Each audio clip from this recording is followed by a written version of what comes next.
Okay, good morning students.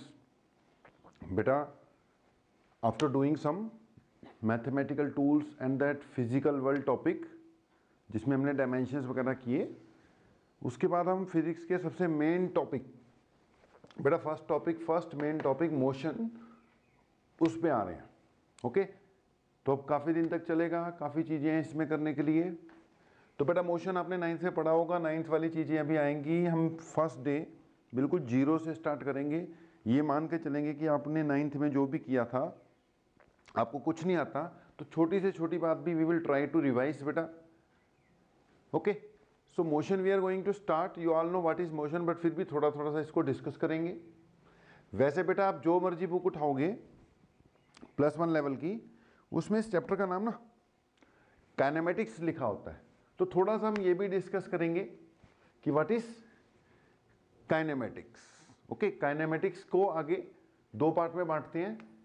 एक होता है motion in a straight line and one is motion in a plane. तो हमारा आज का जो टॉपिक है अभी हम जो स्टार्ट करेंगे that will be motion in a straight line. फिर से देख लो बेटा classification. We are going to start motion. Motion basically क्या है?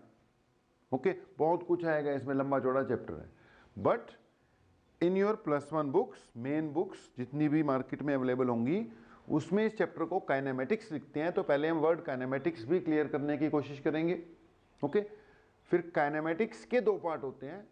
एक होता है motion in a straight line और एक है motion in a plane. CBSE की एनसीईआरटी बुक के हिसाब से देखोगे, सीबीएसई ने जो रिकमेंड की है उसमें काइनेमेटिक्स वर्ड कम यूज करते हैं. उसमें सीधा दो चैप्टर है उनके. पहला चैप्टर है motion in a straight line और दूसरा चैप्टर है मोशन इन अ प्लेन. जैसे मर्जी देख लो, आप सोच लो आप काइनेमेटिक्स पढ़ रहे हो तो भी दो पार्ट है, motion in a straight line and motion in a plane. चाहे आप बोल दो कि आप motion in a straight line और मोशन इन ए प्लेन के नाम से मोशन के क्या पढ़ रहे हो, दो पार्ट्स पढ़ रहे हो. ओके जी. सो काइनेमेटिक्स या मोशन के ही दो पार्ट है बेटा. One is motion in a straight line, जो अभी हमने स्टार्ट किया या करना है, और दूसरा हो जाएगा मोशन इन अ प्लेन, जिसको बाद में करेंगे, एक एक करके ही होंगे. तो let's start kinematics. Okay, let's start kinematics और मोशन, एंड आफ्टर दैट हम उसके फर्स्ट पार्ट पे डिटेल में चले जाएंगे, motion in a straight line. Okay, अब यार ये एक वर्ड है काइनेमेटिक्स, बड़ा अजीब सा है कि भाई काइनेमेटिक्स का मतलब क्या है. सीधे सीधे इसका सिंपल वाला नाम ही रख देते मोशन तो बढ़िया रहता. लेकिन फिर भी चलो क्लियर करते हैं. अब जो है उसी के हिसाब से चलना पड़ेगा. बेटा अगर आप देखो तो फिजिक्स की एक ब्रांच है जिसको हम कहते हैं मैकेनिक्स. ओके, अब mechanics basically study of motion ही है. Mechanics basically study of motion ही है. ओके, मशीन से वर्ड क्या आ गया, मैकेनिक्स आ गया. मशीन का मतलब ही क्या है, मोशन. ओके, मशीन में भी क्या होता है, मोशन होता है. So mechanics is branch of physics basically which deals with motion. Mechanics पढ़ोगे तो बहुत कुछ पढ़ लोगे. मैकेनिक्स में मोशन तो आ ही गया. ओके, मोशन का कॉज यानी सम फोर्सेस, वो भी स्टडी करते हैं. फोर्स लगे तो वर्क होगा, एनर्जी कंज्यूम होगी. ओके, पावर के कंसेप्ट आ जाएंगे. यार जब आप सब कुछ पढ़ रहे हो तो that means you are doing mechanics. अगर सब कुछ पढ़ रहे हो तो सब किसके अंडर आ जाएगा, मैकेनिक्स के अंडर आएगा. अच्छा, मैकेनिक्स के अब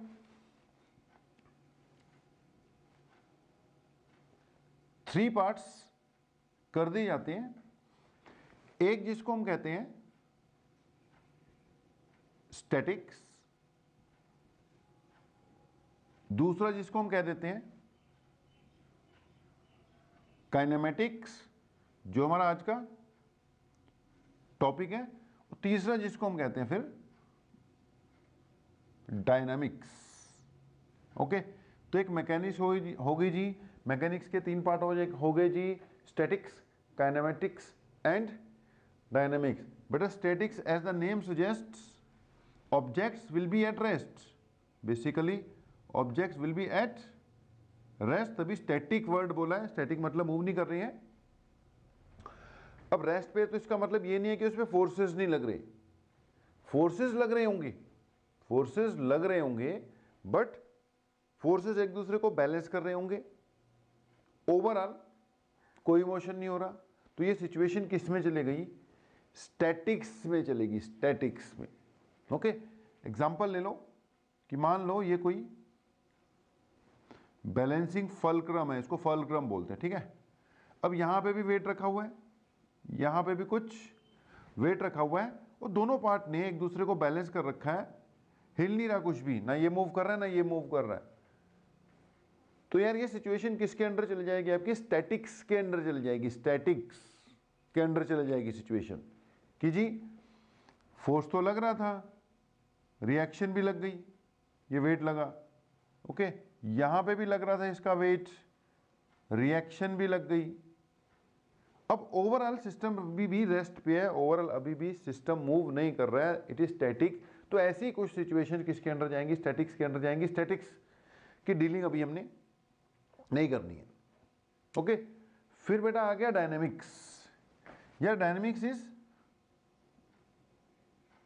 स्टडी ऑफ मोशन, मतलब वेलोसिटी, एक्सीलरेशन, डिस्टेंस, टाइम, जो भी मोशन में पढ़ा जा सकता है सब पढ़ना है, along with the cause of motion, जो कि क्या है, फोर्स है। तो डायनेमिक्स में आप मोशन तो पढ़ ही रहे हो, वही concept velocity, distance, time, acceleration, ये सब तो आता ही जाएगा, लेकिन उसके साथ फोर्सेस भी आ जाएंगे। अगर फोर्सेस इन्वॉल्व कर दो साथ में तो वो हो जाएगी बेटा डायनेमिक्स। अब काइनेमेटिक्स क्या है यार, kinematics is study of motion without studying it's cause, मतलब कि फोर्स, मतलब आप प्योरली वही डिस्टेंस, वेलोसिटी, एक्सीलरेशन, टाइम, इन सब चीज़ों से डील कर रहे हो, फोर्स की टेंशन नहीं ले रहे हो कि मोशन हो तो रहा है कहाँ से आया, उसकी को हम टेंशन नहीं ले रहे, तो समझ लो हम क्या पढ़ रहे हैं, काइनेमेटिक्स पढ़ रहे हैं। तो टॉपिक का नाम kinematics. What is kinematics, it is study of motion without studying it's cause, यानी फोर्स नहीं पढ़ेंगे, बाकी मोशन वाली चीजें तो पढ़ते रहेंगे। ओके जी, तो लेट्स स्टार्ट काइनेमेटिक्स, जिसका हमने फर्स्ट पार्ट स्टार्ट किया, motion in a straight line. अब बेटा motion in a straight line जब हम स्टडी करेंगे तो हमने बोला कि पहले वही छोटे 9th क्लास वाले जो कंसेप्ट्स हैं वो भी हमें कर लेने चाहिए, धीरे धीरे करेंगे, बीच में ही उसमें 9th में कुछ और कंसेप्ट जोड़ते चले जाएंगे और बात आगे बढ़ती चली जाएगी। सो कुछ बेसिक्स बातें हैं, बेसिक जो आपने पहले की हुई होती हैं, लेकिन धीरे धीरे उनको और करते हैं। अब जैसे मोशन वाला टॉपिक स्टार्ट करोगे बेटा, सबसे पहले तो क्या कंसेप्ट आना है आपका, रेस्ट या फिर मोशन का कंसेप्ट। सबसे पहले तो आपको क्या पता होना चाहिए कि व्हाट इज मोशन। अब ये छोटी क्लास में पढ़ा हुआ है कि an object is said to be in motion if it change its position with respect to its surroundings. Okay, एक ऑब्जेक्ट है मोशन में तभी माना जाएगा जब अपनी पोजीशन चेंज करता है with respect to its surroundings या with respect to some reference point. Okay, तो वहां पर एक तो वर्ड क्या हुआ, यूज हो गया विद रिस्पेक्ट टू, साथ में क्या आ गया, पोजीशन वर्ड यूज हुआ एक, ओके, पोजीशन, और उसके बाद कोई रेफरेंस पॉइंट की भी बात है, रेफरेंस पॉइंट। अब मोशन स्टडी करोगे तो सही बात है, पोजीशन वर्ड तो आएगा ही आएगा, पोजीशन। रेफरेंस पॉइंट वर्ड भी आएगा ही आएगा। अब बेटा पोजीशन का मतलब किसी भी चीज की लोकेशन। अब वो जो चीज है ना, चीज वो कुछ भी हो सकती है। फिजिक्स में हम उसको ऑब्जेक्ट ही बोलते हैं, जो मर्जी हो जाए, बॉल हो, कार हो, बंदा हो, जो मर्जी हो, हम उसको क्या बोलते हैं? ऑब्जेक्ट वर्ड यूज करते हैं। फिजिक्स में सबके लिए क्या वर्ड यूज करेंगे हम? ऑब्जेक्ट वर्ड ही यूज करते हैं। अब ये धीरे धीरे बातें देखो, आज फर्स्ट ही लेक्चर है इसका, तो बेसिक्स पे ही है, हम को बहुत ज़्यादा आगे नहीं बढ़ रहे। तो what is motion? If an object change its position with respect to, position word आया, with respect to some reference point, with respect to some reference point, या विद रिस्पेक्ट टू सराउंडिंग्स। अच्छा, जो रेफरेंस पॉइंट है उसको भी और clear करो। हमें बोलना चाहिए if an object change its position with respect to some fixed reference point. जो आपका जो रेफरेंस पॉइंट है, जिसके रेफरेंस से आप पोजीशन बता रहे हो और जिसके रेफरेंस से आप देख रहे हो कि पोजीशन चेंज हो रही है कि नहीं हो रही है, वो खुद फिक्स्ड होना चाहिए। That should be fixed. That's why reference point fixed होना चाहिए। That's why we normally take reference point to ground और सराउंडिंग्स। ओके, अब ये जो ग्राउंड और सराउंडिंग्स हैं, ग्राउंड या सराउंडिंग्स, यार इसको हम फिक्स्ड मानते हैं। हम, हमारा जो सराउंडिंग्स है वो चेंज नहीं होती, हम चेंज इधर उधर चले जाते हैं, लेकिन हमारी सराउंडिंग्स तो वही है ना। हम अपने घर से इधर उधर चले गए, अब घर तो वहीं का वहीं है। आप अपने स्कूल से कहीं चले गए, स्कूल तो वहीं है। तो अगर आप स्कूल को ही रेफरेंस पॉइंट मान लेते हो और आप मूव कर रहे हो, तो आपकी position with respect to school, जो कि एक फिक्स्ड पॉइंट है जिसको रेफरेंस पॉइंट माना जा सकता है। तो if you change your position, position मतलब उस रेफरेंस पॉइंट से आपका डिस्टेंस, उस रेफरेंस पॉइंट से आपकी डायरेक्शन, ये सब आपकी क्या डिफाइन करेंगी? पोजीशन डिफाइन करेंगी। तो if you change your position with respect to some fixed reference point, you will be set to in motion. Otherwise, if you does not change your position with respect to some fixed reference point, you will be set to at rest. अब reference point क्या point है, fixed होना चाहिए, तभी हम यहां पर ground word भी यूज करते हैं। ग्राउंड खुद फिक्स्ड है, ग्राउंड अब थोड़ी कहीं जाएगा, या सराउंडिंग्स को फिक्स्ड मान लेते हैं। सो दैट्स वाई नॉर्मली हम ये भी कह सकते हैं कि if an object change its position with respect to some fixed reference point, it is said to be in motion. या हम कह देते हैं if an object change its position with respect to ground, it is said to be in motion. या if an object change its position with respect to its surroundings, it is said to be in motion. Actually ground और surroundings को fixed reference point मान लेते हैं हम, इसलिए फिर ground word, surrounding word वो यूज होता ही रहता है। ओके, थोड़ी सी बात किसकी कर लेते हैं? पोजीशन की। अब मैंने बोला पोजीशन को डिफाइन करने के लिए, पोजीशन का मतलब लोकेशन, आप कहाँ हो। ओके, आप कहाँ पर हो, ये आपकी पोजीशन है। ओके, अगर आप पूरे अर्थ के हिसाब से देखो तो आप अर्थ के अपने कोऑर्डिनेट्स डिफाइन कर दो कि आपका इस वक्त लैटिट्यूड क्या है, लॉन्गिट्यूड क्या है। ये जो गूगल वाले हैं ना, आपकी जब पोजीशन चेक करते हैं, लोकेशन उठाते हैं, तो ये कोऑर्डिनेट्स के हिसाब से उठाते हैं। ओके, कि आप लैटिट्यूड क्या है, लॉन्गिट्यूड क्या है। लैटिट्यूड लॉन्गिट्यूड आपने छोटी क्लासेस में साइंस में और ज्योग्राफी में पढ़ा होगा। ओके, या फिर पोजीशन बताने के लिए एक कोई फिक्स रेफरेंस पॉइंट हो और उस रेफरेंस पॉइंट के हिसाब से आप कितनी दूर हो उस रेफरेंस पॉइंट से, किस डायरेक्शन में हो, उससे आपकी पोजीशन डिफाइन हो जाएगी। ओके, या फिर पोजीशन डिफाइन करते हैं हम कोऑर्डिनेट सिस्टम के हिसाब से। आपने पढ़ा होगा कि एक कोऑर्डिनेट सिस्टम होता है, सब यूज होगा। ये एक्स है, ये वाई है, ये जेड है। अब यहां पर कहीं पे हो, ये हो गए आपके एक्स वाई जेड कोऑर्डिनेट्स, और ये किसके हिसाब से डिफाइन किए गए हैं? ओरिजिन के हिसाब से। यहां ओरिजिन आपका क्या हो गया? Reference point. यहां पे ओरिजिन आपका क्या हो गया बेटा? Reference point. और ये क्या हो गया? उस आप जहां पर भी हो उस पोजीशन के कोऑर्डिनेट्स। ओके, तो पोजीशन बताने के बहुत तरीके।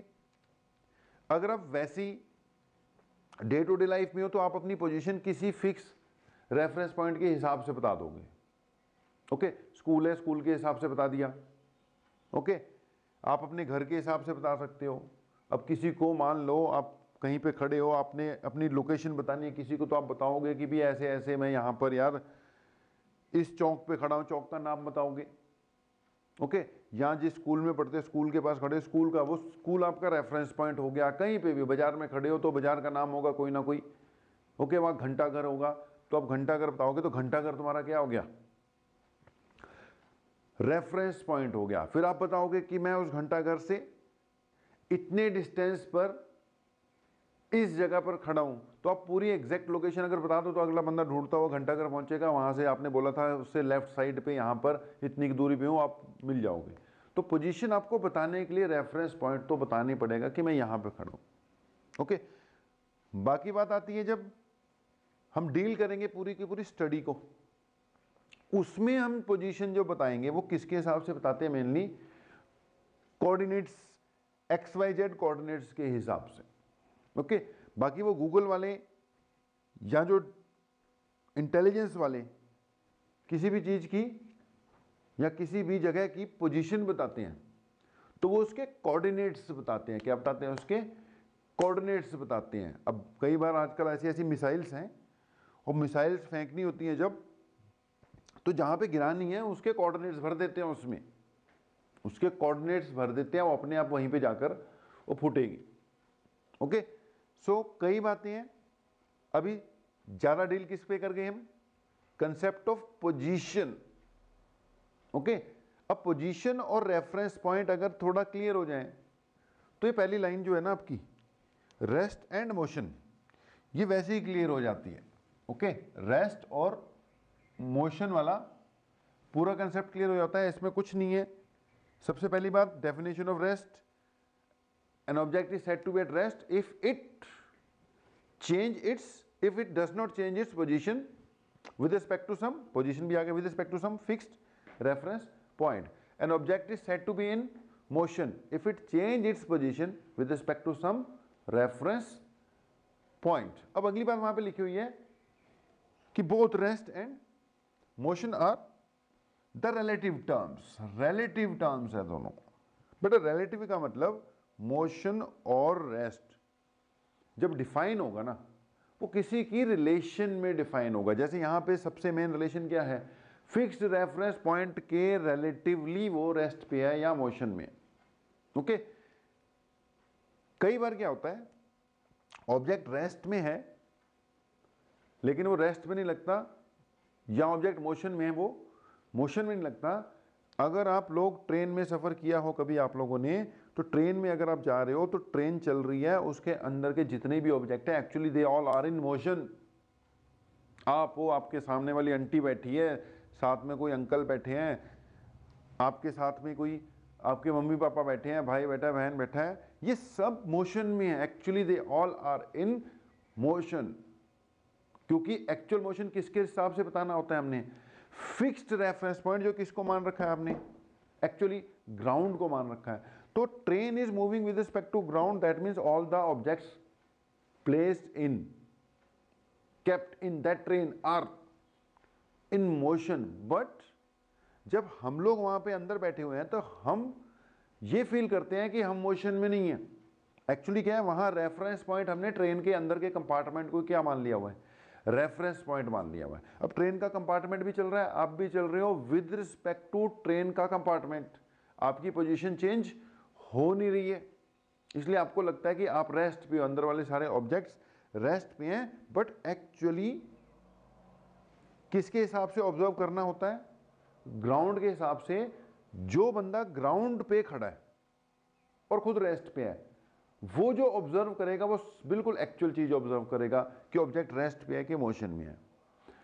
जो किसी मूविंग ऑब्जेक्ट पे है वो एक्चुअल ऑब्जर्व नहीं कर सकता, उसको मोशन वाली चीज़ें रेस्ट पे लग सकती हैं, रेस्ट वाली चीज़ें मोशन में लग सकती हैं। जैसे ट्रेन के अंदर जितने भी बंदे बैठे हैं उनको अंदर वाली चीज़ें, उन्होंने रेफरेंस पॉइंट अंदर के कंपार्टमेंट को मान लिया, उनको लग रहा है कि अंदर वाली सारी चीज़ें कैसे पड़ी हुई हैं, रेस्ट पे पड़ी हुई हैं, बाहर वाली चीज़ें मूव कर रही हैं, ओके, जबकि वो रेस्ट पे हैं क्योंकि वो खुद मूव करे जा रहा है। तो रिलेटिवली उसको लग रहा है, जब ट्रेन से बाहर देखते हैं, खिड़की से बाहर आपने देखा होगा वो खंबे, वो पेड़, वो सारे के सारे उल्टे भागते हुए नजर आ रहे होते हैं।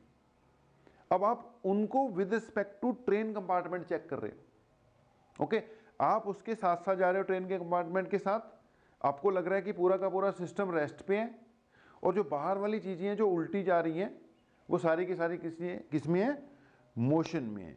यहाँ तक कि आपको तो ये भी लगता है कि ग्राउंड ही चल रहा है, और आपको तो ये भी लगता है कि शहर चल रहे हैं और शहर आपकी तरफ आ रहे हैं, आपको लगता है खुद आप रेस्ट पे हो।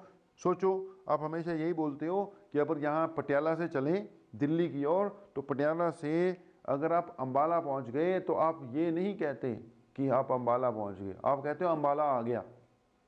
फिर आगे चलोगे कहोगे पानीपत आ गया जी, फिर लास्ट में दिल्ली नहीं आ रही होगी। फिर पेरेंट्स से पूछते रहते हो कि दिल्ली कब आएगी, दिल्ली कब आएगी। अब भैया हमें यही लग रहा है कि हम तो बैठे हुए हैं, अंबाला आ रहा है, पानीपत आ रहा है, सोनीपत आ रहा है, दिल्ली आ रही है, बट एक्चुअली दिल्ली वही है, आप दिल्ली जा रहे हो। लेकिन आपको लग रहा है कि जैसे आप तो रेस्ट भी बैठे हो और दिल्ली आ रही है। तो ये रिलेटिव टर्म है, relative. If you are inside the train compartment, आपने रिलेटिविटी किससे बना ली, ट्रेन के कंपार्टमेंट के अंदर के रीजन से बना ली, इसलिए आपको लगता है कि वो सारा का सारा सिस्टम रेस्ट पे है, ओके, जबकि वो मोशन में, और बाहर की चीजें आपको मोशन में नजर आती है जबकि वो रेस्ट पे होती है। ओके जी, तो देखो इसको, बाकी बाद में देखते हैं। ओके बेटा, तो क्या बात चल रही थी, rest and motion are relative terms, okay. अब अगली बात देखो, मैंने इसलिए लिख दिए सारे के सारे ताकि कोई पॉइंट मिस ही ना हो जाए यार, इंट्रोडक्टरी टॉपिक है आज का। एक चीज ये देखो कि पॉइंट ऑब्जेक्ट क्या होता है। अब पूरी की पूरी फिजिक्स में ज्यादातर जगह पर मोस्टली हमने यार ऑब्जेक्ट को पॉइंट ऑब्जेक्ट माना। एक तो मैंने बोला हर एक चीज को क्या मानेंगे, ऑब्जेक्ट मानेंगे। हर एक चीज को हमने क्या मानना है बेटा, ऑब्जेक्ट मानना है।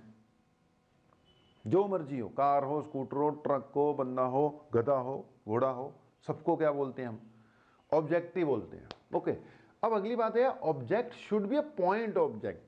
अब पूरी फिजिक्स की स्टडी में हमने ऑब्जेक्ट को क्या मान के चलना है, we will consider it to be a point object. Point object मतलब कि अब हम मोशन स्टडी कर रहे हैं, मोशन में डिस्टेंसेस कवर होंगे। अब डिस्टेंसेस जो कवर्ड हैं वो थोड़े बहुत नहीं, ज़्यादा भी हो जाएंगे।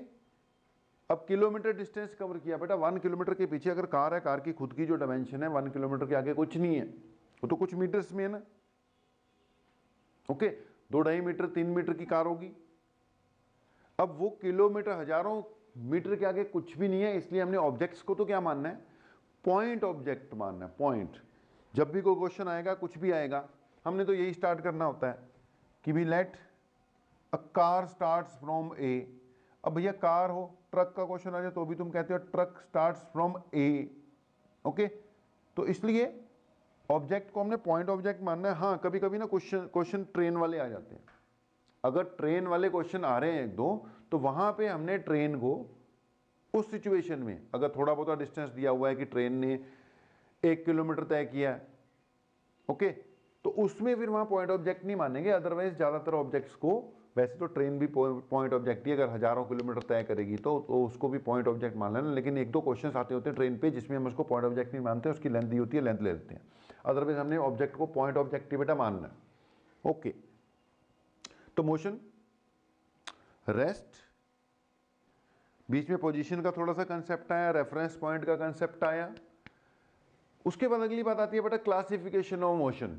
अब क्लासिफिकेशन में ना बहुत टाइप की क्लासिफिकेशन है। हम mainly uniform and non uniform motion वाली क्लासिफिकेशन को ही डिस्कस करेंगे। अदरवाइज क्लासिफिकेशन के तो बेटा बहुत टाइप हो जाएंगे। अब जैसे 1D 2D 3D, 1 dimensional motion, 2 dimensional motion, 3 dimensional motion. अगर एक ऑब्जेक्ट सीधा जा रहा है तो हम कहेंगे 1 डायमेंशनल मोशन है, सिर्फ लेंथ कवर कर रहा है। ओके, अगर एक ऑब्जेक्ट लेंथ भी कवर कर रहा है, ब्रेथ भी कवर कर रहा है, वो 2 डायमेंशनल मोशन हो गया। अगर साथ साथ हाइट भी कवर कर रही, 3 डायमेंशनल मोशन हो गया। एग्जांपल लेते हैं कि अगर आप एक फ्लोर पे हो, ओके, फ्लोर पे आप एक अच्छी सीधी लाइन लगा लेते हो और उसके ऊपर एक बॉल को लेकर धीरे से हिट करते हो, बॉल को मारा, अगर बॉल बिल्कुल एंड सीधी लाइन पे जा रही है तो हम कहेंगे बॉल ने कैसा मोशन कवर किया है, 1 डायमेंशनल मोशन, 1D, सीधी लाइन, एक ही पर्टिकुलर डायरेक्शन।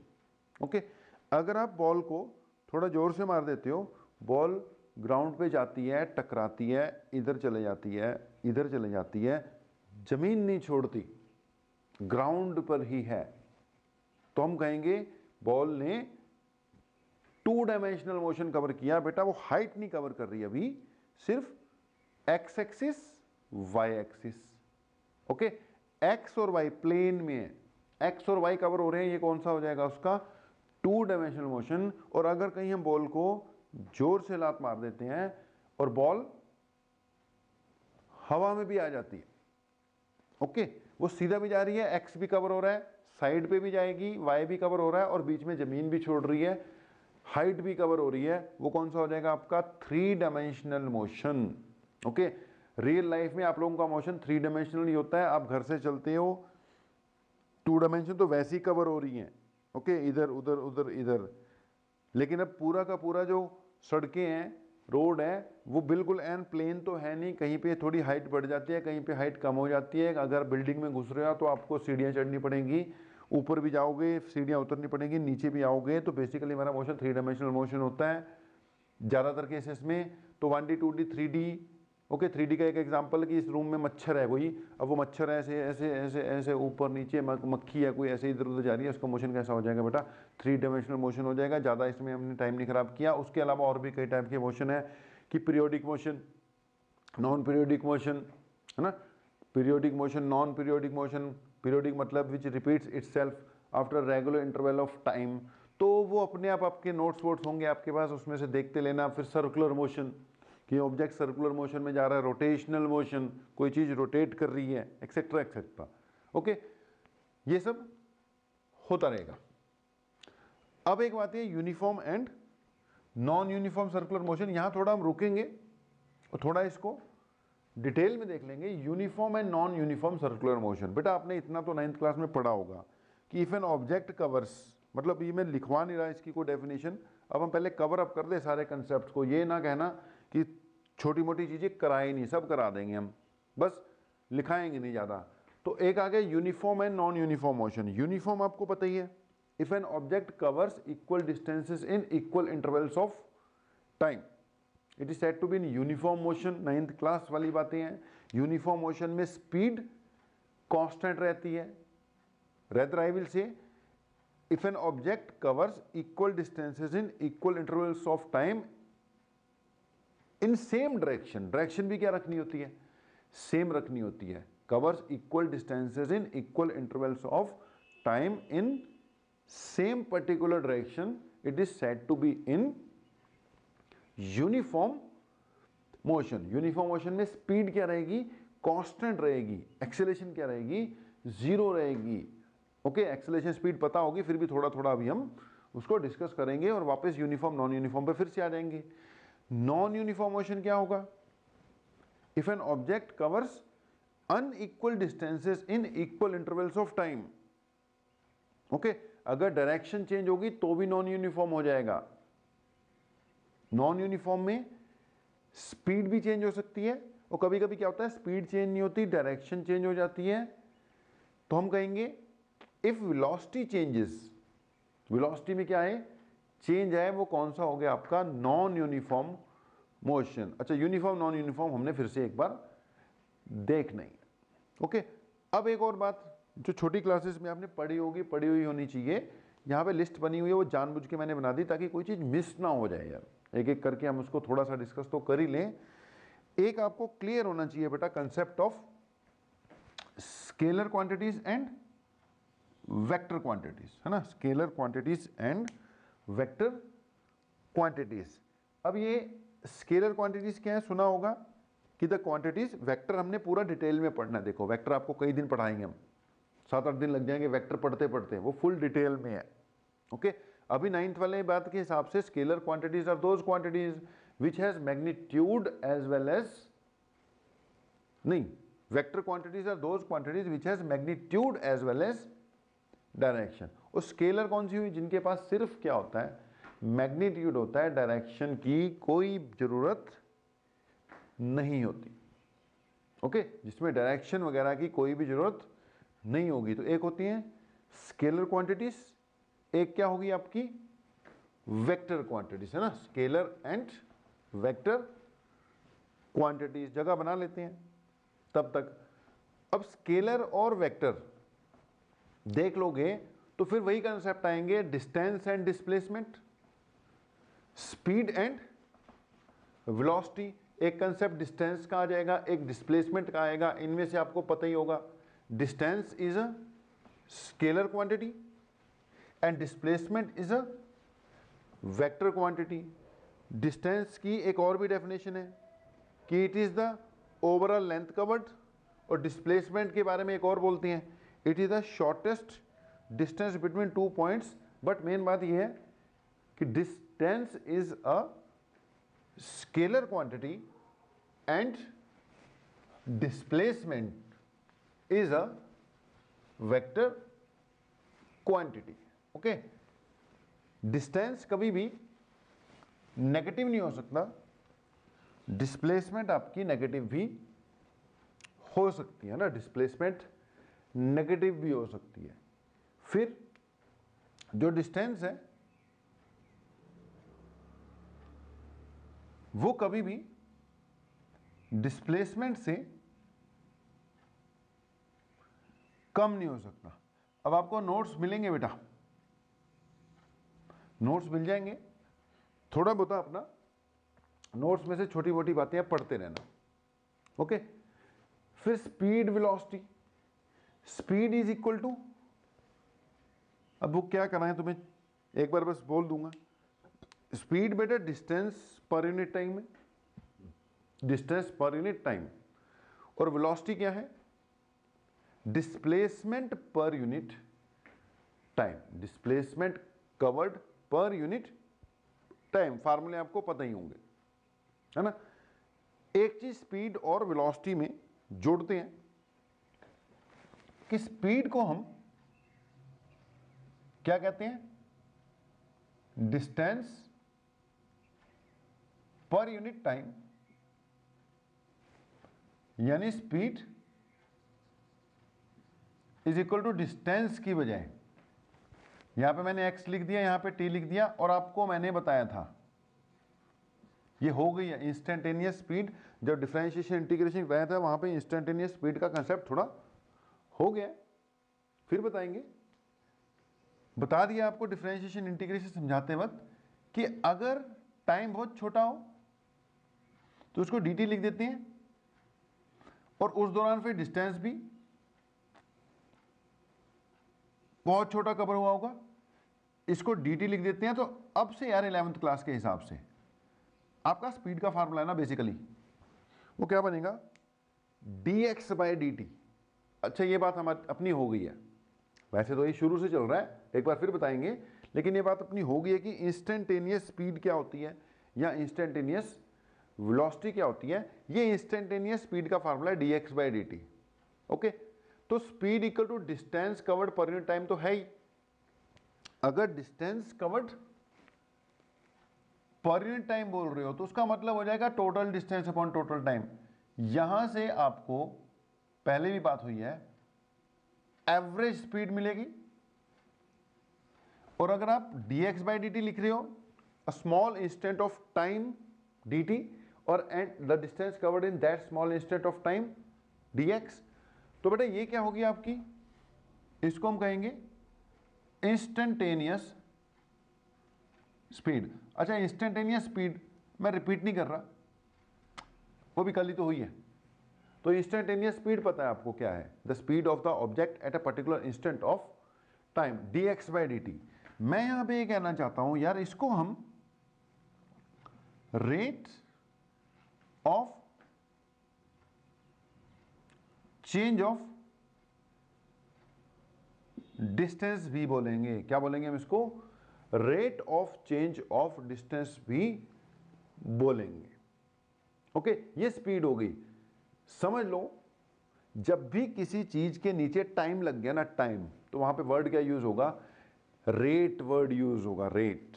अगर मैंने लिखा हुआ है एक्सीलरेशन, जैसे अभी आएगी थोड़ी देर में कि एक्सीलरेशन क्या है, वैसे ही होती है change in velocity upon time taken. Okay, अब यहां पर अगर वेलोसिटी में चेंज, फिर वही बात, बहुत थोड़ा हुआ है, क्योंकि टाइम में भी चेंज बहुत थोड़ा होता, तो छोटे से टाइम में अगर वेलोसिटी में कोई चेंज आ रहा है, एक छोटे से टाइम में वेलोसिटी में अगर कोई चेंज आ रहा है, तो उसको मैं dv/dt लिखूंगा। ये भी अपनी बात हो गई है। इसको हम कहते हैं इंस्टेंटेनियस एक्सेलरेशन। ओके जी, इसको क्या बोला जाएगा? Instantaneous acceleration. अब यहां पे बोला जा सकता है it is rate of change of velocity. समझ लो यार, जहां नीचे dt आ गया ना, dt टाइम आ गया, तो वहां पे वर्ड रेट यूज होगा। तो ठीक है, स्पीड डिस्टेंस अपॉन टाइम है। अगर स्पीड की जगह मैं यहां पर वेलोसिटी वर्ड यूज कर रहा होता, तो ये होती डिस्प्लेसमेंट। फर्क है थोड़ा सा, डिस्प्लेसमेंट अपॉन टाइम। ओके, अगर तो total displacement upon total time check कर रहे हो जी, तो वो आपको क्या दे देगी? एवरेज वेलोसिटी दे देगी। Okay, total distance upon total time, average speed, total displacement upon total time, ये आपको क्या प्रोवाइड कर देगी? एवरेज वेलोसिटी प्रोवाइड कर देगी। लेकिन अगर इसमें भी हम स्मॉल इंस्टेंट ऑफ टाइम का कंसेप्ट डाल दें और उस स्मॉल इंस्टेंट ऑफ टाइम में कवर किया हुआ डिस्टेंस dx है, तो इसको भी dx/dt लिखोगे। और इसको क्या बोल दोगे आप? अगर तो यार ये dx डिस्टेंस मान के चल रहे हो विदाउट डायरेक्शन, तो rate of change of distance कह दिया, और अगर डायरेक्शन इन्वॉल्व कर दी तो वो वेलोसिटी हो जाएगी। इसको मैं rate of change of displacement कह दूंगा। मैं बस ये कहना चाह रहा हूं, नीचे टाइम आया तो क्या वर्ड यूज होगा? रेट वर्ड यूज होगा। नीचे अगर टाइम आ गया तो क्या वर्ड यूज करना है हमने? रेट वर्ड यूज करना है। सो बात करते करते टाइप्स ऑफ स्पीड्स भी हो ही गए, टाइप्स ऑफ एक्सेलरेशन भी हो ही गई, कि अगर हम स्पीड की बात करते हैं तो एक वर्ड है एवरेज स्पीड, एक वर्ड है इंस्टेंटेनियस स्पीड, बीच में वेरिएबल स्पीड वर्ड यूज कर सकते हो। वेरिएबल मतलब जो चेंज हो जा रही है। ओके, एवरेज मतलब टोटल डिस्टेंस और टोटल टाइम, एवरेज कितनी आ रही है। अब आपकी स्पीड तो चेंज हो जा रही थी ना, एवरेजली क्या आई स्पीड। ओके, एवरेज स्पीड हो जाएगी वो। आप यहां से चले थे 5 बजे, चंडीगढ़ पहुंचते हो 6 बजे, 1 घंटा लग जाता है, 60 किलोमीटर है। ओके, अब 60 किलोमीटर कवर करने में अगर 1 घंटा लग रहा है, तो आपकी स्पीड तो आ रही है 60 किलोमीटर पर आवर। बट अब थ्रू आउट 1 आवर आपकी स्पीड 60 किलोमीटर थोड़ी थी, कभी कम भी थी, कभी ज़्यादा भी थी। हो सकता है आपने 80 की स्पीड पे भी दौड़ाई हो गाड़ी बीच में, हो सकता है लाइट्स पे खड़े भी रहे हो। तो स्पीड तो चेंज होती रहती है बेटा, बट ओवरऑल जो स्पीड आ रही है वो कितनी आ रही है? That comes out to be 60 kilometre per hour. वो आपकी एवरेज स्पीड है। बात को समझो। ज़्यादा अपनी डीलिंग अब +1 में dx/dt से हुआ करेगी, यानी कि इंस्टेंटेनियस स्पीड और इंस्टेंटेनियस एक्सेलरेशन से हुआ करेगी। तो धीरे धीरे करते करते scalar quantity, vector quantity, distance displacement आएंगे, न्यूमेरिकल कराएंगे इस पे। लेकिन एक बार फेमिलियरिटी लेकर आनी थी, स्पीड का कंसेप्ट, वेलोसिटी का concept, acceleration, okay, average speed, instantaneous acceleration.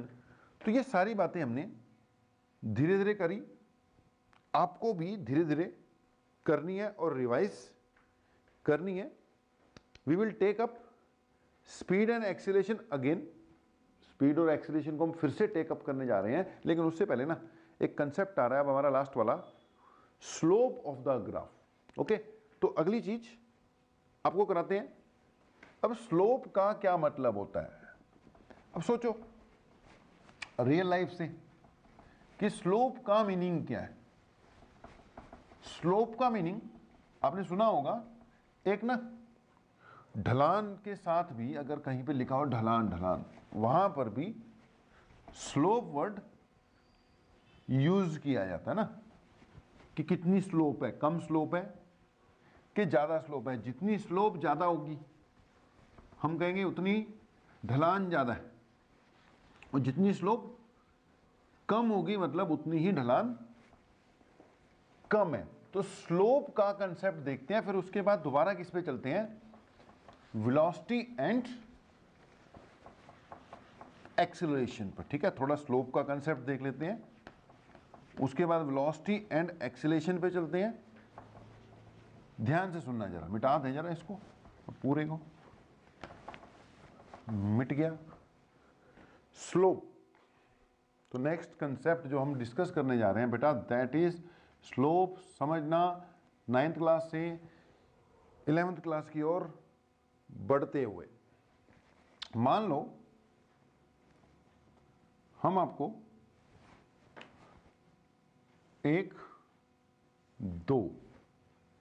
दो सिचुएशन देते हैं, ये ए है और ये बी है। अब आप बताओ, इसको मैं हॉरिजॉन्टल मान रहा हूं, इसको मैं वर्टिकल डायरेक्शन मान रहा हूं। ये हॉरिजॉन्टल है भैया, ये, और ये वर्टिकल है। ओके, अब इसकी स्लोप इसके कंपैरिजन में कम है ना, एक ही स्लोप अगर तो सीधे ही खड़ा है पैरेलल, तो इसकी स्लोप कुछ नहीं है, कोई चीज बिल्कुल एन हॉरिजॉन्टल पड़ी है ना ये, तो इसकी स्लोप कुछ नहीं है। जैसे जैसे जैसे जैसे ये ऊपर को जाता जाएगा तो स्लोप इंक्रीज होती जा रही है कि नहीं, क्लियर ही होगा, सिंपल कंसेप्ट है। तो बेटा ये स्लोप इंक्रीज हो रही है, ओके, ये मैक्सिमम हो गई, 90 डिग्री में मैक्सिमम हो गई। अब स्लोप डिक्रीज हो रही है, हॉरिजॉन्टल आएगा तो स्लोप बिल्कुल क्या होगी, जीरो होगी। ये स्लोप इंक्रीज हो रही है, वर्टिकल आएगा तो स्लोप मैक्सिमम होगी।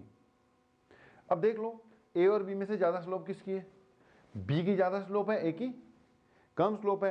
अब रियल लाइफ के कंसेप्ट के हिसाब से हम स्लोप जो है हॉरिजॉन्टल और वर्टिकल के टर्म्स में मानते हैं, लेकिन जब हम डील करेंगे हम इसको एक्स एक्सिस लिया करेंगे और इसको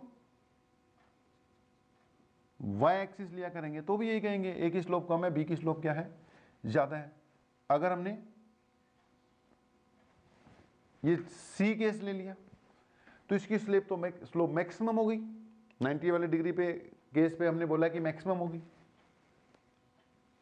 और ये कर दिया डी, तो डी की स्लोप क्या है, जीरो है। सिंपल कंसेप्ट है कि स्लोप ऑफ सी की मैक्सिमम रख दिया ना, C is greater than slope of B which is greater than slope of B से कम किसकी थी, ए की, which is greater than slope of सबसे कम किसकी है, डी की। अब स्लोप का मेरे ख्याल से इतना का पॉइंट तो क्लियर होगा कि स्लोप है क्या चीज। अब अगली बात सुनना, मैथमेटिकली इसको निकालते कैसे हैं। निकालते ऐसे हैं जी, ये हमने कोई एक्स एक्सिस ले लिया, ये ले लिया वाई एक्सिस, ठीक है, एक एक्स एक्सिस, दूसरा क्या हो गया आपका वाई एक्सिस। ये कोई भी लाइन है, ठीक है, इसकी कुछ ना कुछ स्लोप तो है ही है, बी के जैसा लग रहा है।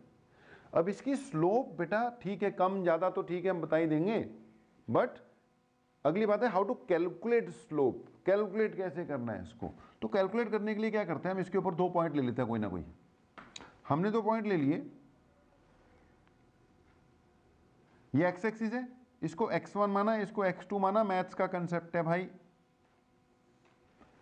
इसको y1 माना, इसको y2 मान लिया। एक x1 हो गया, x2 हो गया, दूसरा y1 हो गया, तीसरा y2 हो गया। ओके जी, x1 x2 y1 y2। अब ध्यान से सुनो जी, स्लोप निकालने का जो बेसिक फार्मूला है, स्लोप निकालने का जो बेसिक फार्मूला है, बेसिक इस लाइन की स्लोप निकालने का, that will B delta y by delta x।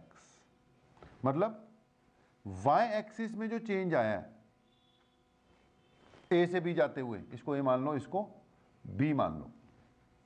Okay, it is delta y by delta x। Delta y ये रहा, a से b पहुंचते पहुंचते डेल्टा y रहा आपका y2 minus y1, y2 minus y1, और ये रहा आपका x2 माइनस x1।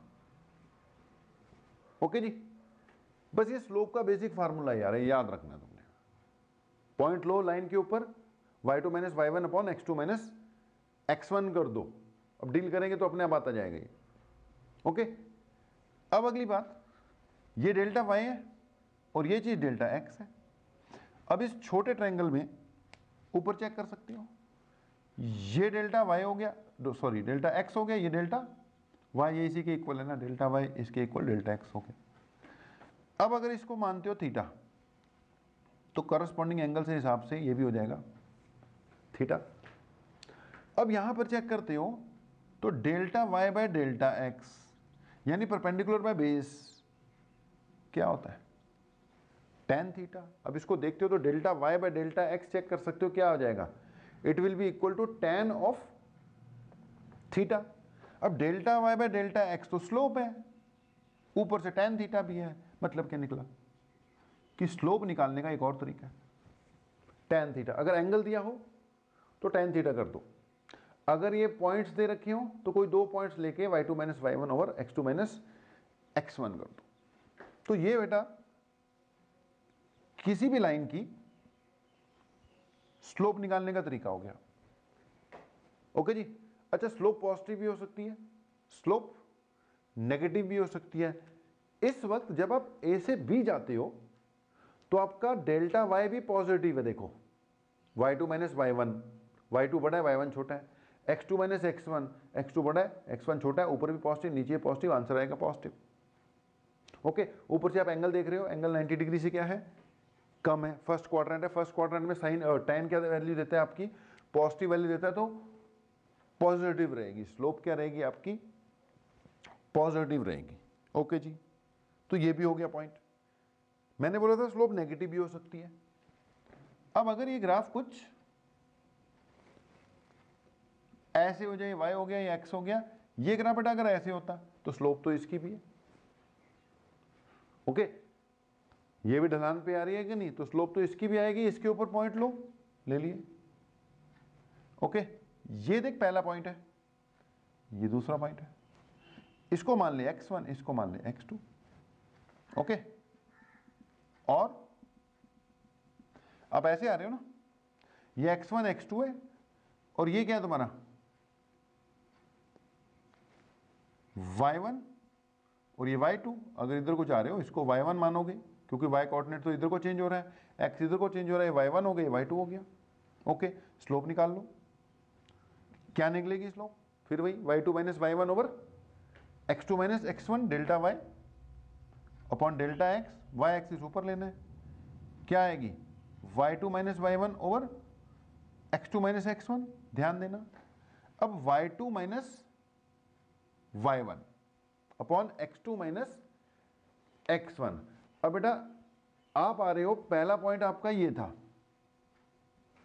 ओके, दूसरा पॉइंट ये था, ए से बी गए ना, तो जो ए का कोऑर्डिनेट था उसको क्या मानना था अपने y1, थोड़ा गलती हो गई, इसको चेक कर लो, और जो ए के कोऑर्डिनेट है बेटा वो हो गए x1 y1, ठीक है ना, ए के कोऑर्डिनेट, ए से बी पहुंच रहे हो, x1 y1, और जो बी के हैं वो कौन से है, x2 y2। आप चेक कर सकते हो, y2 minus y1, y2 minus y1, y2 छोटा है और y1 बड़ा है, y2 माइनस y1 ऊपर आ जाएगा नेगेटिव, x2 माइनस x1, ये x2 माइनस x1 है, ये आ जाएगा पॉजिटिव, स्लोप आ जाएगी नेगेटिव। तो सीधा सा हिसाब है, यहां तो करके दिखा दिया, ये सीधा सा हिसाब है। अगर यार ग्राफ ऊपर चढ़ रहा है तो पॉजिटिव स्लोप है, नीचे उतर रहा है तो नेगेटिव स्लोप है, ऊपर जाएगा तो पॉजिटिव, नीचे जाएगा तो नेगेटिव। बाकी tan थीटा वाला फंडा तो यहां पर भी अब लगेगा ही। एक्स एक्सिस के साथ लाइन ने जो एंगल बनाया उसको थीटा कहते हैं भैया। एक्स एक्सिस के साथ, एक्स एक्सिस के साथ जो लाइन ने एंगल बनाया उसको थीटा कहते हैं। तो slope equal to delta Y by delta X है, आप समझ सकते हो। Delta Y by delta X यहां पर भी किसके इक्वल आना है? tan थीटा के इक्वल ही आना है। किसके इक्वल आएगा जी? tan थीटा के इक्वल ही आएगा। ये डेल्टा y होगा, ये डेल्टा x होगा, ठीक है जी। ये थीटा है तो ये वाला क्या आ जाएगा आपका? ये 90 माइनस 90 नहीं 180 माइनस थीटा हो जाएगा। चेक कर सकते हो आप, चेक कर सकते हो। अगर ये थीटा है तो ये हो गया 180 माइनस थीटा, तो ये भी क्या आ जाएगा बेटा? 180 माइनस थीटा। अब इस ट्रायंगल में जब आप लगाओगे tan theta equal to perpendicular by base, तो जब आप परपेंडिकुलर बाय बेस लगा रहे होगे तो आपको लिखना पड़ेगा 180 minus theta, tan 180 minus theta इस ट्रायंगल के हिसाब से। ओके, ये 180 माइनस थीटा है। परपेंडिकुलर क्या है? डेल्टा वाई, बेस क्या है? डेल्टा एक्स, ये क्या है? स्लोप। तो ऐसी स्थिति में स्लोप किसके इक्वल आ गई? tan 180 minus theta. कौन सा क्वाड्रेंट? tan 180 minus theta. तो ओके बेटा, tan 180 minus theta minus tan theta हुआ, इसलिए ये स्लोप कैसी आ गई? नेगेटिव। तो स्लोप भाई पॉजिटिव भी हो सकती है और नेगेटिव भी हो सकती है। तो स्लोप निकालनी आनी चाहिए यार, क्योंकि अब वेलोसिटी वाले केसेस में स्लोप का चक्कर तो अब पड़ने वाला है। तो एक तो कंसेप्ट हो गया बेटा आपका स्लोप का। अच्छा, एक और बात, हमने बोला स्लोप पॉजिटिव हो सकती है, स्लोप नेगेटिव हो सकती है। बेटा अगर तो स्ट्रेट लाइन है, स्ट्रेट लाइन, तो स्लोप कांस्टेंट रहेगी। अब एक बार जो आ गई तो आ गई। अब ये स्ट्रेट लाइन है, पॉजिटिव स्लोप है, ऊपर से एंगल जहां पे मर्जी चेक कर लो सेम ही आएगा थ्रू आउट, यहां से लेके यहां तक इसकी स्लोप में कोई चेंज नहीं आ रहा है। तो हम कहेंगे स्ट्रेट लाइन है, समझ लो स्लोप कांस्टेंट है। ये भी है तो स्ट्रेट लाइन ही समझ लो, जो भी है नेगेटिव आगे कोई चक्कर नहीं है, बट जो भी है स्लोप कैसी है? कांस्टेंट है। स्लोप इज कांस्टेंट, वो कांस्टेंट है। बट इफ ये स्ट्रेट लाइन है, इसकी स्लोप 0 है। देखो अब हम इसको भी निकाल ही देते हैं, ध्यान देना। ये एक्स एक्सिस है, ये वाई एक्सिस, ये सीधी लाइन थी। देख एंगल कितना बना रही है एक्स एक्सिस के साथ? 90 डिग्री। अब इस केस में स्लोप इक्वल टू वो tan वाले फंडे से निकाल दे तो tan 90। अब tan 90 की वैल्यू कितनी होती है? tan 90 नहीं, ये एक्स एक्सिस के साथ एंगल 90 नहीं यार, ये तो एक्स एक्सिस इधर है, ये भी है। इसका एक्स एक्सिस के साथ एंगल कितना है? 0 है, 0। जोश में आ जाते हैं। थीटा इज इक्वल टू 0, तो slope is equal to tan of 0। अब tan 0 की वैल्यू क्या होती है? 0 होती है। ये बेटा एक्स एक्सिस है ना, एक्स एक्सिस के पैरेलल जा रही है, तो एक्स एक्सिस के साथ एंगल देखना है ना हमने। एक्स एक्सिस के साथ कितना बन रहा था? 0, तो स्लोप आ गई 0। ओके, इसको देख लो, ये बना रही है एक्स एक्सिस के साथ आपका 90 डिग्री। इसकी स्लोप चेक करोगे तो tan ऑफ 90, tan 90 होता है इन्फिनिटी, समझ लो। अगर बिल्कुल n वर्टिकल खड़े हुए ना बंबू की तरह, तो इसकी स्लोप कितनी लेनी है आपने? इन्फिनिटी। इसकी स्लोप, ये एंगल नोट करना पड़ेगा। और इसकी स्लोप फाइंड करने के लिए ये वाला एंगल नोट करना पड़ेगा। सबसे बड़ी बात स्ट्रेट लाइन है, स्ट्रेट लाइन में स्लोप क्या रहती है, कांस्टेंट रहती है। अब बेटा अगर ग्राफ स्ट्रेट लाइन नहीं है तो उसमें फिर उसकी स्लोप कैसी मानी जाएगी, वेरिएबल स्लोप मानी जाएगी। अगर ग्राफ स्ट्रेट लाइन नहीं आता, ये एक्स एक्सिस है, ये वाई एक्सिस है, मान लो ग्राफ कुछ ऐसा है, तो जो भी है स्लोप तो रहेगी लेकिन वो कांस्टेंट नहीं है। ओके, आप समझ सकते हो, पहले ये ग्राफ हॉरिजॉन्टल था, जैसे जैसे आप आगे बढ़ रहे हो, काहे उल्टे लिख दिए हमने, it is Y axis, it is X axis. Okay, ध्यान देना जी, पहले ये हॉरिजॉन्टल है, जैसे जैसे आगे बढ़ रहा है ये वर्टिकल की तरफ बढ़ रहा है, वर्टिकल की तरफ, वर्टिकल की तरफ, वर्टिकल की तरफ। मैंने बताया था ऐसे है तो स्लोप जीरो है, वर्टिकल है तो स्लोप मैक्सिमम है, इंफिनिटी ही आ गई। देखो अब दैट मीन्स इसकी पहला पॉइंट जो है स्लोप वेरी कर रही है, इट इज वेरिंग। और दूसरी बात इट इज इंक्रीजिंग, ये इंक्रीजिंग स्लोप है, it is increasing slope. Okay, अगर ग्राफ कुछ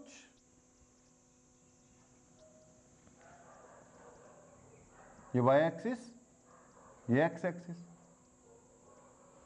अगर बेटा ग्राफ कुछ ऐसे चले गया तो सीधा नहीं है, स्लोप तो वेरिएबल है। अब अगर ये ग्राफ कुछ ऐसे जा रहा है तो समझ लो डिक्रीजिंग स्लोप है।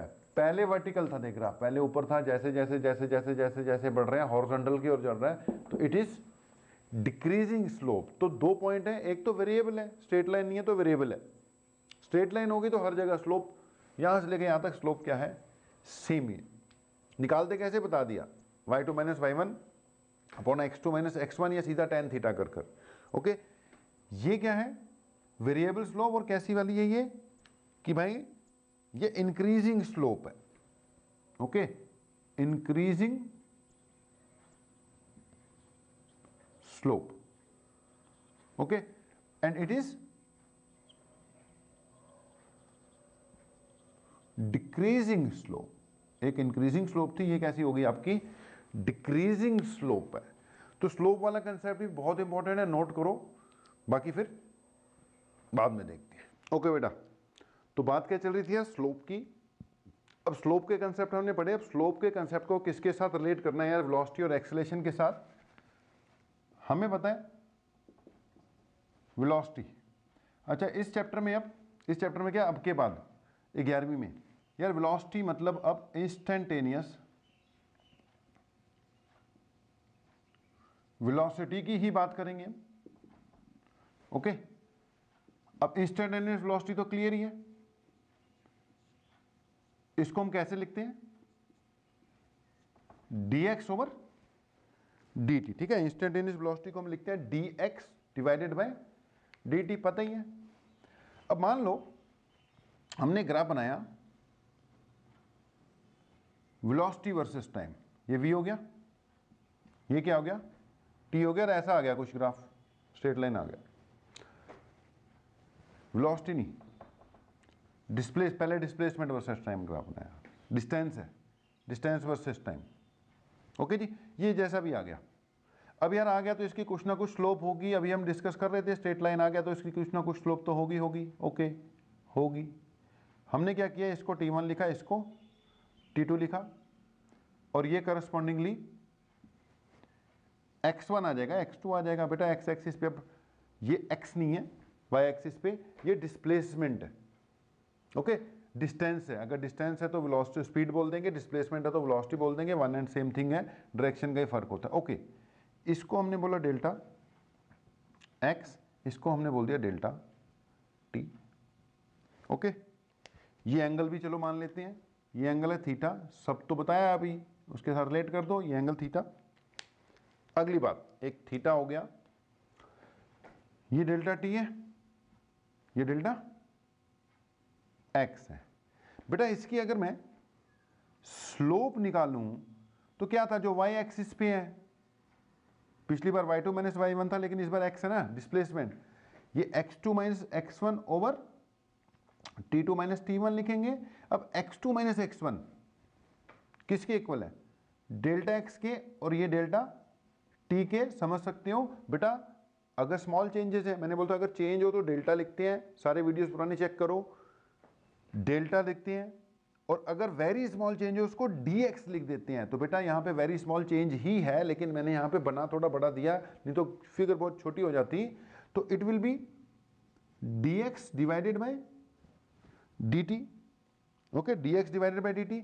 अब तुम्हें पता है स्लोप आ गई x2 माइनस x1, करते कराते dx बाय dt तक पहुंच गए। तो dx बाय dt स्लोप है, लेकिन अगर ये डिस्प्लेसमेंट है, टाइम है, तो dx बाय dt क्या है, ये तो स्पीड है या वेलोसिटी है। तो कहने का मतलब वेलोसिटी किसकी इक्वल आ गई, अगर हमारे पास डिस्प्लेसमेंट टाइम ग्राफ अवेलेबल है तो भैया उसकी सिर्फ क्या निकाल लो, स्लोप निकाल लो, you will get velocity. Slope निकालोगे तो वेलोसिटी आ जाएगी। स्लोप tan थीटा से भी निकाल सकते हो, तो velocity is equal to slope यानी कि tan थीटा, यानी एक्सटी ग्राफ की अगर वेलोसिटी निकालनी है तो उसकी क्या निकाल लो, स्लोप निकाल लो। ठीक है जी। साथ के साथ एक और ग्राफ बना दो, एक्सेलेरेशन भी अब हमें पता ही है। एक्सेलेरेशन का मतलब भी अब हम क्या मान के चलेंगे, इंस्टेंटेनियस एक्सेलरेशन। ओके, अब इंस्टेंट एक्सेलरेशन किसके इक्वल है, it is equal to dx divided by dt। Instantaneous acceleration is equal to dx divided by dt। अब क्या, अबे यार क्या हो रहा है, dv divided by dt। Instantaneous acceleration is equal to dv divided by dt। इधर प्लॉट किया v यानी वेलोसिटी या स्पीड, इधर प्लॉट किया t, ग्राफ बना ऐसा। अब अगर ग्राफ बन गया ऐसा तो इसका मतलब इसकी भी तो कुछ ना कुछ स्लोप होगी। ओके, स्लोप निकालने के लिए पॉइंट ले लो, पॉइंट लिए तो इस बार ये t1 है, ये t2 है, y एक्सिस पर ये v1 है और ये v2 है। पता होगा ये डेल्टा v बन गया और ये डेल्टा t बन गया, ये डेल्टा t बन गया और ये डेल्टा v बन गया। ओके, x एक्सिस के साथ इसका एंगल मान लो क्या है, x एक्सिस यानी टाइम एक्सिस का एंगल थीटा है, तो ये भी क्या हो गया थीटा। बहुत फास्ट चल रहा हूं लेकिन समझ लग रहा होगा, सब कुछ तो बता दिया। ओके, अब इसकी अगर क्या निकालनी हो स्लोप, तो ऊपर y एक्सिस वाला चेंज v2 माइनस v1, नीचे x एक्सिस वाला change t2 minus t1 equal to v2 minus v1 की जगह लिख दिया डेल्टा v डेल्टा t। अगर स्मॉल चेंज हो तो dv डिवाइडेड बाय dt, लेकिन dv डिवाइडेड बाय dt तो क्या होती है, एक्सेलरेशन होती है। कहने का मतलब कि एक्सेलरेशन कैसे निकाल लोगे, slope of the VT graph से, यानी tan थीटा से। यानी स्लोप और एक्सेलरेशन, स्लोप और वेलोसिटी के बीच में ये बेटा कंसेप्ट है, याद होने चाहिए, बहुत काम आएंगे। ओके, एक और बात देख लो चलते चलते, ये स्ट्रेट लाइन है, मैंने बोला स्ट्रेट लाइन होगी तो स्लोप कांस्टेंट होगी, स्ट्रेट लाइन होगी तो स्लोप कांस्टेंट होगी। अगर स्लोप कांस्टेंट है तो यार एक्सटी ग्राफ की स्लोप तो वेलोसिटी है, तो अगर स्लोप कांस्टेंट होगी तो वेलोसिटी भी कांस्टेंट होगी। तो अगर स्लोप कांस्टेंट होगी तो वेलोसिटी भी तो कांस्टेंट होगी या होगी ही होगी। ओके, तो slope constant means velocity constant. उधर देखो, उधर फिर से स्ट्रेट लाइन है, मतलब इसकी एक्सीलरेशन क्या है, कांस्टेंट है, क्योंकि इसकी स्लोप क्या है, कांस्टेंट है। कैसे पता लगा स्लोप कांस्टेंट है, स्ट्रेट लाइन है। तो सीधा सा हिसाब, अगर एक्सटी ग्राफ स्ट्रेट लाइन आ रहा है तो समझ लो इसकी स्लोप कांस्टेंट है। स्लोप कांस्टेंट मतलब वेलोसिटी क्या है, कांस्टेंट है। वेलोसिटी कांस्टेंट है मतलब ये यूनिफॉर्म मोशन को रिप्रेजेंट कर रहा है। अब वीटी ग्राफ जो है, वीटी ग्राफ स्ट्रेट लाइन है मतलब इसकी स्लोप भी कांस्टेंट है। स्लोप मतलब एक्सेलरेशन कांस्टेंट है। एक्सेलरेशन कांस्टेंट का मतलब होता है, नाइन्थ में भी पढ़ाया है, फिर से पढ़ाएंगे, कि it is uniformly accelerated motion. कैसा हो गया ये? एक्सेलरेशन कांस्टेंट का मतलब यूनिफॉर्मली एक्सिलरेटेड। वो यूनिफॉर्म मोशन था, ये यूनिफॉर्मली एक्सिलरेटेड मोशन हो गया। तो बेटा ग्राफ से कई चीजें हमें पता लगती रहेंगी कि कैसे कैसे कांस्टेंट है, कैसे कैसे कांस्टेंट नहीं है। अगर तुम्हारा एक्सटी ग्राफ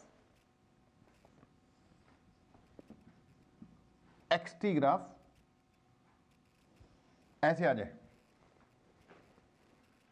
तो स्लोप कांस्टेंट नहीं है। स्लोप कांस्टेंट नहीं है मतलब वेलोसिटी कांस्टेंट नहीं है। दैट मीन्स इसकी वेलोसिटी चेंज हो रही है, वेलोसिटी नॉट कांस्टेंट है। एक बात और बताई थी तुम्हें कि आप ग्राफ से चेक कर सकते हो, स्लोप पहले कम है, slope is increasing, slope increase कर रही है। दैट मीन्स वेलोसिटी भी इंक्रीज कर रही है। तो वेलोसिटी क्या है? इंक्रीजिंग। अच्छा, वेलोसिटी इंक्रीज कर रही है मतलब इट इज एक्सिलरेटेड मोशन। अब देखो कुछ नहीं, अगर मैं मिटा भी दूं ना, अगर मैं इसको मिटा भी दूं, सिर्फ ये ग्राफ बना दूं, एक्सटी ग्राफ कुछ ऐसा, तो 11वीं के बच्चे को ग्राफ देख के पता लग जाता है कि इट इज एक्सिलेटेड और डी एक्सिलरेटेड। ओके, अगर एक्सटी ग्राफ कुछ ऐसा बना दूं, तो एक्सटी ग्राफ की स्लोप वेलोसिटी होती है, ये वेरिएबल हो गई, कांस्टेंट नहीं है तो वेलोसिटी कांस्टेंट नहीं है। ऊपर से दिख रहा है इसकी slope slope slope slope slope slope decrease हो रही है, डिक्रीजिंग स्लोप है। अब एक्सटी ग्राफ की स्लोप उसकी वेलोसिटी है, ये डिक्रीजिंग स्लोप है मतलब डिक्रीजिंग वेलोसिटी है। डिक्रीजिंग वेलोसिटी का मतलब ये डी एक्सिलेशन है। Okay, it is D accelerated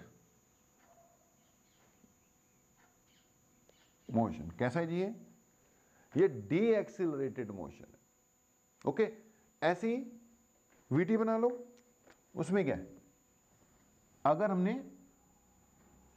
VT graph कुछ ऐसा बना दिया तो इसका तो मतलब हो गया कि इसकी एक्सेलेरेशन ही कांस्टेंट नहीं है, एक्सेलेरेशन ही कांस्टेंट नहीं है, और ऊपर से ऐसे हो रहा है ना, मतलब एक्सेलेरेशन ही इंक्रीज हो रही है। यार वेलोसिटी नहीं, बात बहुत आगे बढ़ गई, उसकी एक्सेलेरेशन ही क्या है, इंक्रीजिंग है। अगर ग्राफ इसका दूसरे टाइप का बना दो, इस टाइप का, अब जगह तो बची नहीं, यही बना देते हैं, देख लेना यार,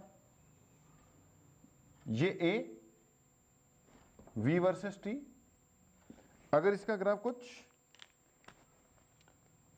ऐसे बना दें तो इसका मतलब ये क्या हो गया, एक्सेलरेशन डिक्रीजिंग है। ओके, तो यार यहां तक करके रखो, बहुत जरूरी कंसेप्ट है, पहले इनको अंडरस्टैंड करो, बाकी हम नेक्स्ट लेक्चर में करेंगे। Okay, thank you.